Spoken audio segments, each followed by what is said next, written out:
Mes hommes, les femmes ne nous appartiennent pas. Nos femmes ne nous appartiennent pas. Personne n'appartient à personne. Je vais vous faire écouter un petit extrait du boxeur de tous les temps, du meilleur boxeur de tous les temps, Mohamed Ali. Prenez-en connaissance, il est très instructif. Vous ne possédez rien. Même vos enfants ne sont pas à vous. Si vous pensez que je mens, même votre femme n'est pas à vous. Vous mourrez et revenez une année après et allez dormir dans votre chambre à coucher et vous verrez si votre femme est toute seule. Vous ne possédez pas votre femme. J'ai divorcé. Vous avez peut-être entendu parler de ça. Et mes 4 enfants appellent un autre homme papa maintenant. Ils ne me voient plus maintenant. Vous ne possédez pas vos enfants. Vous ne possédez pas votre famille. Donc qu'est-ce que je suis en train de dire? La chose la plus importante dans la vie. Bonjour, vous êtes sur la chaîne de la sécurité du quotidien, la chaîne des conseils, la chaîne qui vous rend la vie plus sereine. Aujourd'hui, nous allons aborder un sujet très intéressant, un sujet important. Hier, 25 novembre, c'était la journée nationale des violences faites aux femmes. Je parle volontairement de violences faites aux femmes et non pas de violences conjugales, car j'estime que nous les hommes, nous devons être capables de nous sortir de n'importe quelle situation, même les situations les plus extrêmes.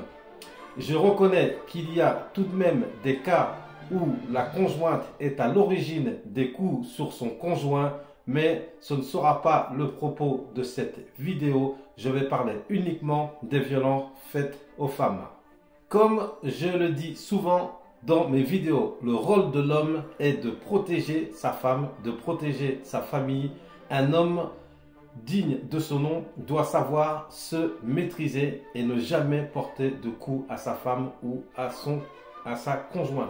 Un homme qui se respecte, un homme de valeur, un homme digne de ce nom, c'est un homme qui saura discuter, qui saura temporiser, qui saura prendre du recul, mais c'est un homme qui ne bat pas sa femme.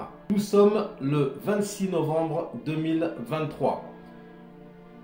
À ce jour, il y a 118 femmes qui sont décédées sous les coups de leur conjoint ou leur ex-conjoint. C'est inacceptable, c'est intolérable, surtout quand on vit dans un pays aussi civilisé, aussi développé que la France.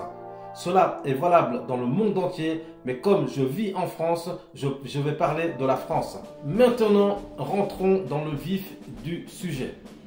Mesdames, en général, les violences conjugales n'arrivent pas de but en blanc. Les choses se font toujours petit à petit.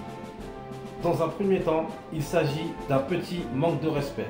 Ce petit manque de respect se transforme en manque de respect. Ce manque de respect se transforme en insulte. Cette insulte se transforme en coup. Ce coup se transforme en coup et blessure, etc., etc.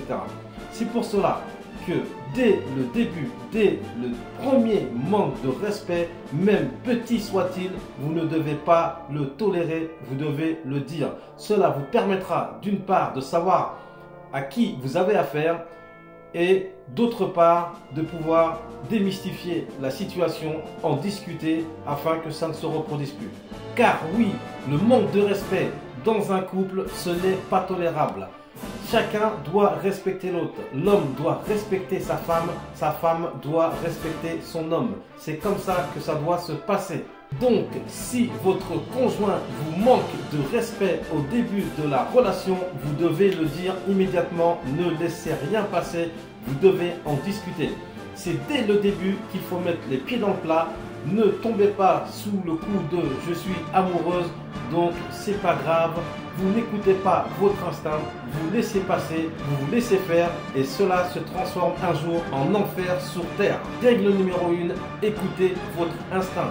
Si dans la relation, surtout au début, vous vous sentez mal à l'aise en présence de votre conjoint qui vous inflige littéralement des violences psychologiques, vous devez en prendre connaissance.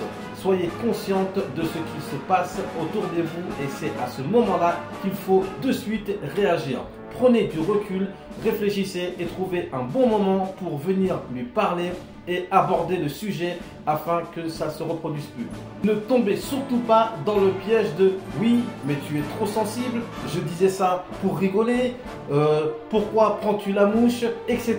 etc. » C'est non, le moindre manque de respect, le moindre petit manque de respect doit être relevé et ça ne doit plus se reproduire. Car je le répète, dans un couple, le respect c'est le minimum. Pour qu'un couple fonctionne, il faut que chacun respecte l'autre, notamment l'homme doit respecter sa femme.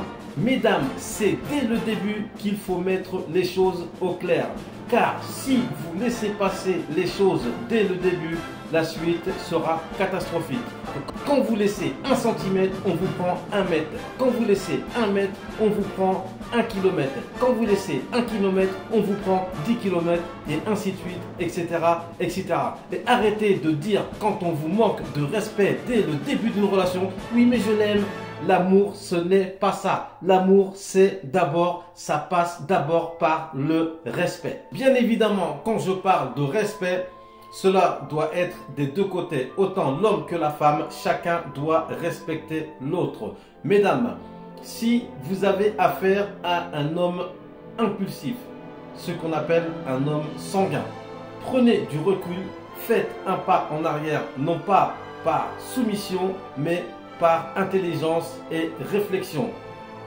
Une fois la situation calmée, vous pouvez revenir vers cet homme et discuter avec lui, lui mettre sous les yeux son mauvais comportement. Si c'est un homme digne de ce nom, il s'excusera et passera à autre chose. La relation pourra continuer normalement. Si, malgré tout ce qui a été abordé jusque-là, vous êtes victime de coups de la part de votre conjoint ou ex-conjoint, la première chose à faire, c'est d'en parler. Ne restez pas isolé. Parlez-en à une personne de confiance, parlez-en à votre médecin et le mieux serait même de vous rendre au sein d'un commissariat afin de déposer plainte. Cette plainte sera instruite par les services du procureur de la République et croyez-moi, de nos jours, les violences faites aux femmes sont prises très au sérieux. Étayez dans votre plainte les détails, soyez très clair, donnez un maximum de détails. Il existe un certain nombre d'associations de lutte contre les violences faites aux femmes qui peuvent vous aider de la plainte à son suivi, à votre placement dans un lieu sûr, etc. etc. N'hésitez pas à les consulter, serait-ce pour avoir un conseil, car il se peut que vous ne soyez pas assez informé de vos droits quand vous êtes victime de violences de la part de votre conjoint ou de votre ex-conjoint. Mesdames, ne restez pas avec une personne qui vous violente physiquement. Je ferai une vidéo sur les violences psychologiques, mais là je parle de violences physiques. Quelle que soit la raison, que vous soyez marié, que vous ayez des enfants ensemble, que vous l'aimiez, quelle que soit la raison, ne restez pas avec une personne qui vous violente. J'ai déjà vu des cas de violence où les choses se sont arrangées. Effectivement, ça peut arriver quand il s'agit de violences légères et que la personne a reconnu qu'il avait été trop loin, que sa conjointe avait simplement déposé une main courante. Cela a suffi à déclencher en cette personne quelque chose qui lui a fait prendre conscience de son regrettable geste. Oui, cela arrive.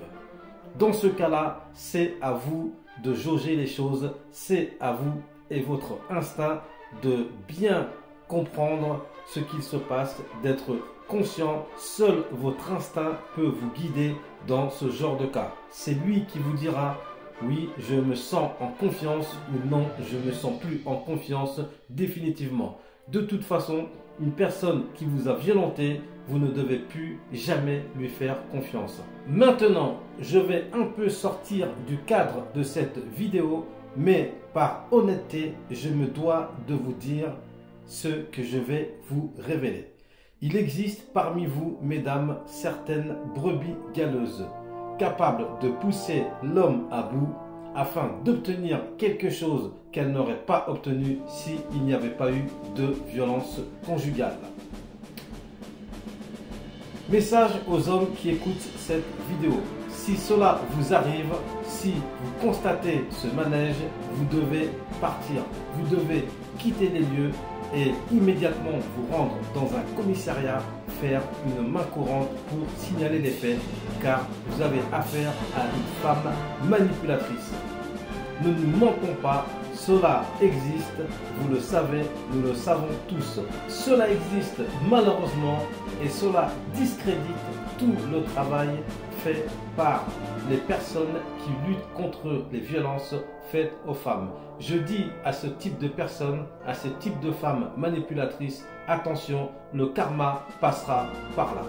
Cette vidéo touche à présent à sa fin. Si elle vous a été utile, vous pouvez la liker, vous pouvez la partager, vous pouvez la commenter. Et si vous avez des questions, vous pouvez me les poser sur l'espace commentaire ou en privé. J'y répondrai avec plaisir. Ne l'oubliez pas, vous êtes sur la chaîne de la sécurité du quotidien, la chaîne des conseils, la chaîne qui vous rend la vie plus sereine. Et n'hésitez pas à regarder mes autres vidéos sur la sécurité du quotidien.